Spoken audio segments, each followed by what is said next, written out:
Okay, at magandang araw sa lahat mga ka-Brickster. Time check 7:20.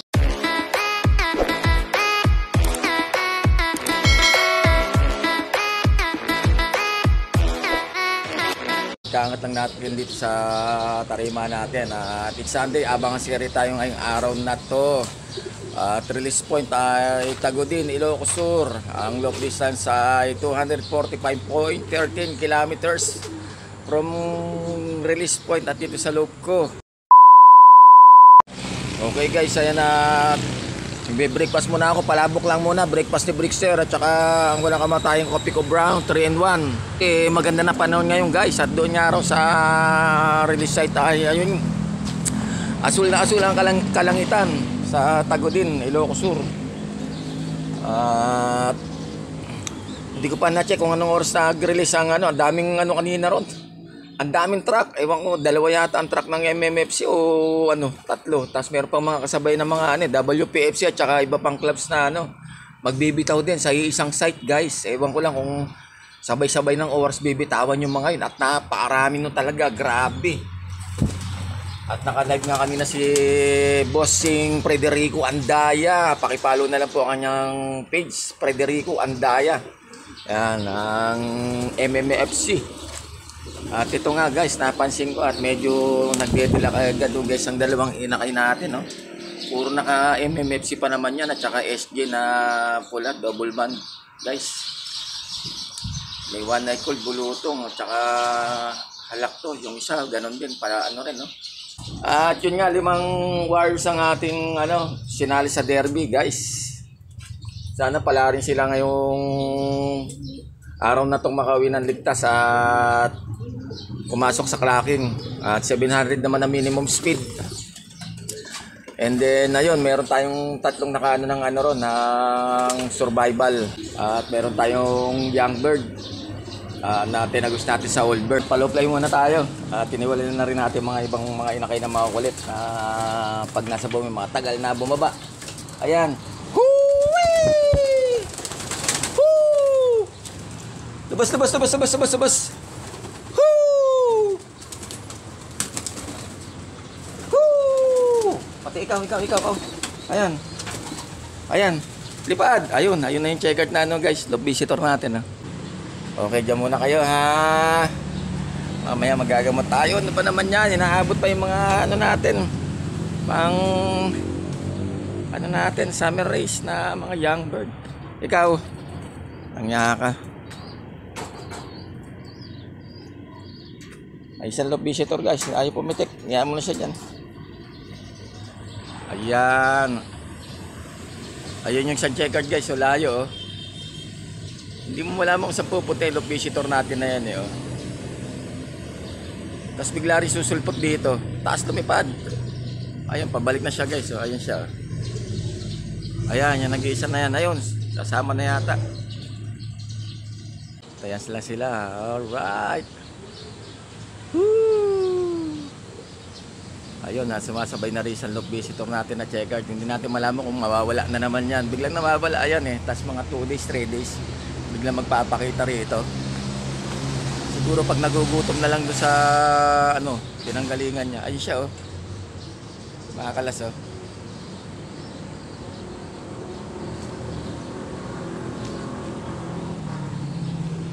yung sa loop visitor natin off color na checkered na white feather grabe, andyan sumasabay ang galing.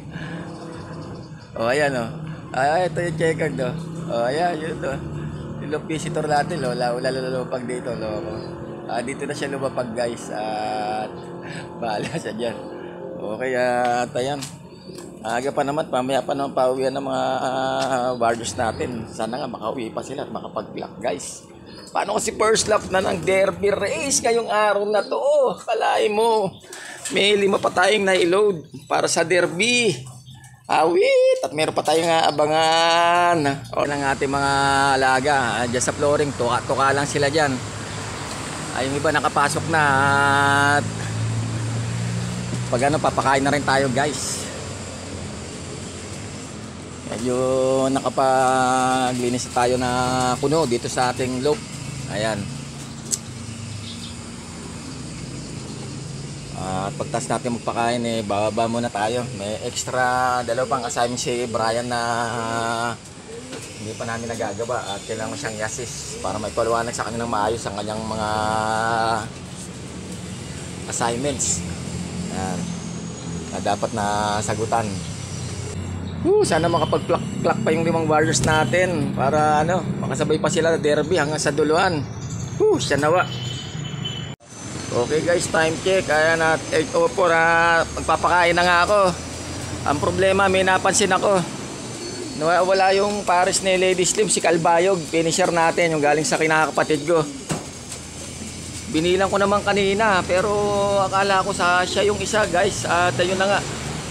Naisama ko pala sa low release yung Kalbayog finisher natin. Baka yung isang humihiwalay siya na yung isang yung guys. Wala rito oh. Ito ba yan? Ay talaga naman. Binilang ko kompleto 12 Iba pala yung nasa loob na yun na kala ko na safety ko si Kalbayog. Okay guys, meron nga pala tayo rito oh. Automatic yan ito. Malasan iman ni na Ate Bunay. Grabe. At ayun nga, tapadaan ako sa harap ng tindahan nila kanina at bumibili ko ng mga gulay kay Ate Christy. At ito tinawag niya ako. Ayan siya guys, bali ito tatanggalin sa plastic and then ilalagay ko na sa lagayan. Pwede na yan, pagdagdag patuka din yan. Pag dinudurog ko pa nga yan Pero itong mani na to, yan, yan, galing rin kay Ate Bunay yan. Sariwang manihan ni Ate Bunay Ayan guys, nakapagpakain na tayo. And then ito, may dalawa pa rito. Ito yung isang dog visitor natin ng ayan. Pero hindi na siya nawala. Yung medyo may pagka dark check. At yung mas batang kapatid ni Kalbayog ay ayun. Yung walang ring, ito na isa. Ayun yung inakay na pang stock bird natin. At ito, napansin ko, mukhang ito si Kalbayog guys. Nasa Torre at hindi siya umano ng barracks guys. At doon sa may tuktok na yun Yan, at mukhang may pag-asa na may inakay kasi yan kung sakasakali man baka pag wala na ako sa kababa rito sa loob ko guys. Ayan siya. Nag-text na ako yung Madam Wilna na ayun siya yun. Na kung sakali mapunta nga ron na malamang padakma yan, pero hindi siya malis guys. Andito lang siya at lilingon-lingon at wala naman siyang tirahan na mapapasukan dahil puro aso na yung andoon Aso na yung nakakulong doon sa dating kulungan nila guys. Okay guys, time check 8:40 at dito naman tayo sa sala. At ayun at gumagawa na si Brian ng kanyang assignment sa mape. Alright. Okay anak, sige. So, galingan mo anak Yan anak, pag nagkukulay ka anak, wag masyadong di anak para hindi sayang sa crayons. Yan, Pagkatapos na yung naman, yung letter B naman. B as in blue ha. Tapos next page tayo, yung back page naman ng assignment mo. Tapos and then okay na. You can play na. Anak. Yes! Sige na anak, dalian mo na anak. Yan. Ayan tapusin mo namin yung assignments ni Brian and then babalik na ako sa taas. Okay guys, time check 9:20. At ayan si Kalbayog natin. Siya nga yung nasa poste guys. At hindi siya lumayo rito sa tarima natin. Siguro pumandaw na rin sa barracks at bumalik na lang din dito dahil wala naman talaga siyang babagsakan na ron. Dahil kulungan na ng aso yun dun Ayan siya guys Ang pares niya si Lady Slim na galing rin ng Matnog finisher. And then ito ngayon, galing naman to ng ayun pala isang inaki natin, pumaba rin. Yung deform yung paa. Ito naman galing naman to ng Kalbayog, finisher lang rin ng Kalbayog to. Kasabay niya si Lady Slim, yung pares niya na lumipad. At ito na nga, pinagkatiwala rin sa akin ng kinakapatid ni paring Joy Boy. Si Gera. Hoy, pasok na, ka pa ron, angat na. Thank you. Okay guys, time check 11:05. At ayan, kaputuan na po ng sikat ng araw. Grabe, talagang hard race na po ngayong araw na to. At nag-check na nga po ko sa Kobo Pro Clocking ay meron na pong siyam na nakapag-clock. Congrats po sa inyong lahat. Grabe at nantutuli ng mga warriors nyo. At congrats po kay winner po for today ng SJIC, Sir Alan Perez, first clocker po. Grabe, antibay, 1,000 plus ang speed ng kanyang kalapati. At kay Sir Rolly Abiso at kay Boss Poriel. Alright. Ang gagaling, grabe, kakatuwa naman at nakapagpauwi na po sila at si Brickster ay namumuti pa rin ang mata. At sana makapag-lock naman tayo kahit papaano man lang guys. 5 pa naman yung ating mga panlaro ngayong araw na to. Okay guys, meron tayo first dropper, ayun. Pasok.